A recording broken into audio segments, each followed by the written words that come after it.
you want to start eating it again, it's okay. Hello, my beautiful people. Welcome back to my YouTube channel, Faithful Faith TV. How are you all doing today? How is everything with you, my darling people? Thank you so much, all my lovely subscribers, and to those of you that still come back to watch my videos. Thank you. God bless you all. And I want to say a huge thank you to you, my lovely fellow YouTubers. Thank you so much for all your love, for all your support. I really appreciate each and every one of you. God bless you for all your lovely comments, subscribing to my channel, all the beautiful comments. Thank you. So today I want to go straight into what I'm going to share today, which is the new brides. You see, the people that I'm talking about today are the new brides, or you are preparing to get married, preparing to become a new bride. These are the people I am talking to or talking about. My dear sister, it's not like I'm telling you what to do. It's just an advice. An advice from your sister to you, my lovely princess, my lovely sweet ladies. Those that are already married, maybe you are 2 months old in your marriage, you are a month old, you are 3 days old, or you are gradually preparing to tie the knot. This message is for you. My sisters, I will not come here to deceive you. I will come here to tell you how it is. Honestly, I am not going to sugarcoat anything. I know I've been married for a while now. At least I can still give a little advice. So my sister, don't ignore it. First, you see, when you were dating your husband or your boyfriend that happens to be your from boyfriend, fiancé, from fiancé to husband. Listen, when you were dating him, there are before you were at the time you were in your father's house, when you were not dating, you're in your father's house. There are things, as a human being, there are things that you like, and when you have come of age, now you are dating. Let's say you are dating your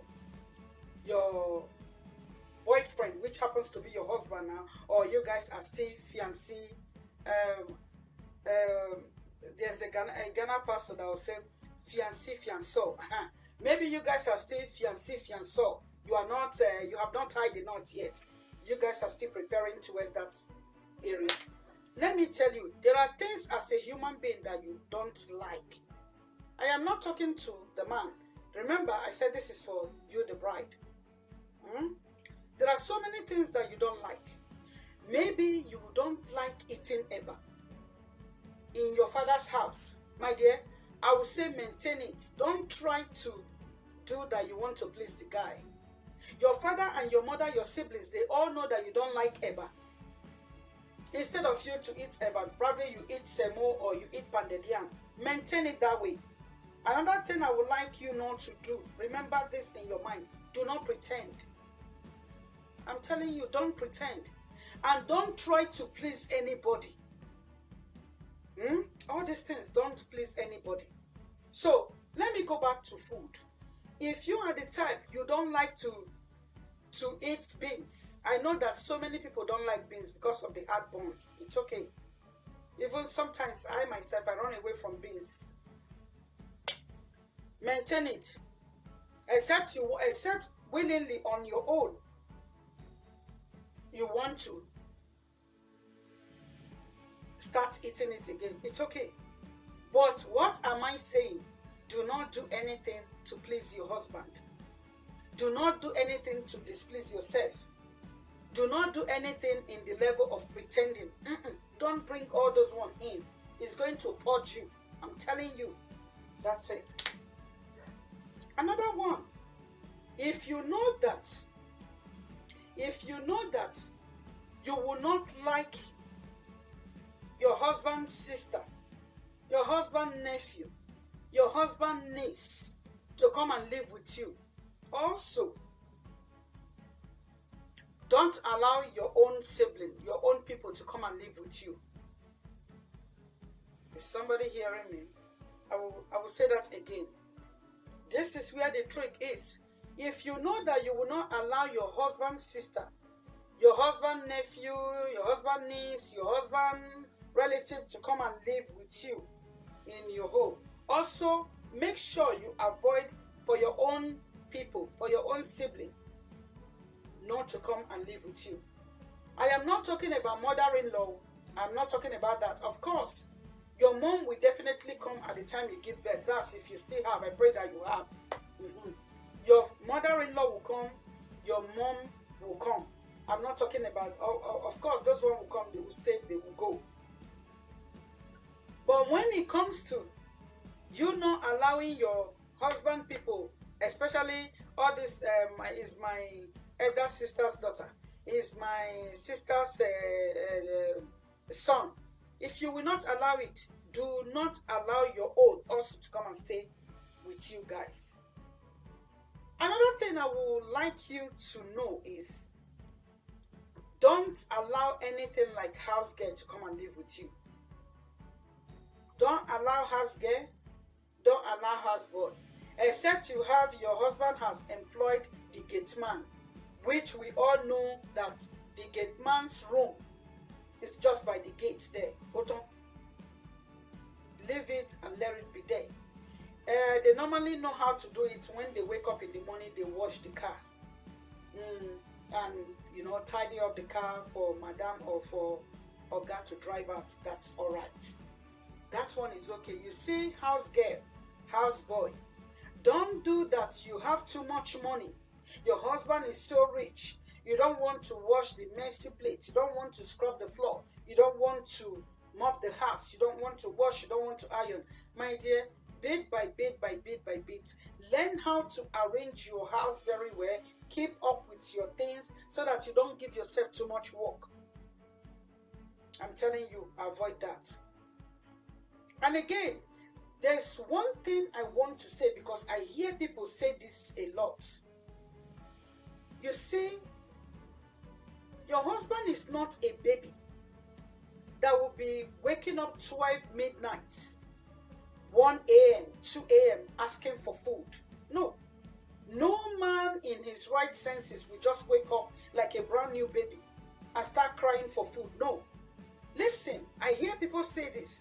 What they ask a new bride, they ask this question a lot. What if my husband comes back home 12 a.m., 1 a.m. and asks for food? I hear somebody says one day by giving this lady an answer, oh, don't worry, just tell him that you're sleeping. Just keep sleeping. That is where I disagree with you. No. Please, no. Don't do that. Listen, before I start saying this, I mentioned something. I said, your husband is not a brand new baby. Your husband is not a baby, a newborn baby that will be crying for food every now and then without looking at the time. No, babies can do so. Let me tell you, your husband might go to what they call outside work.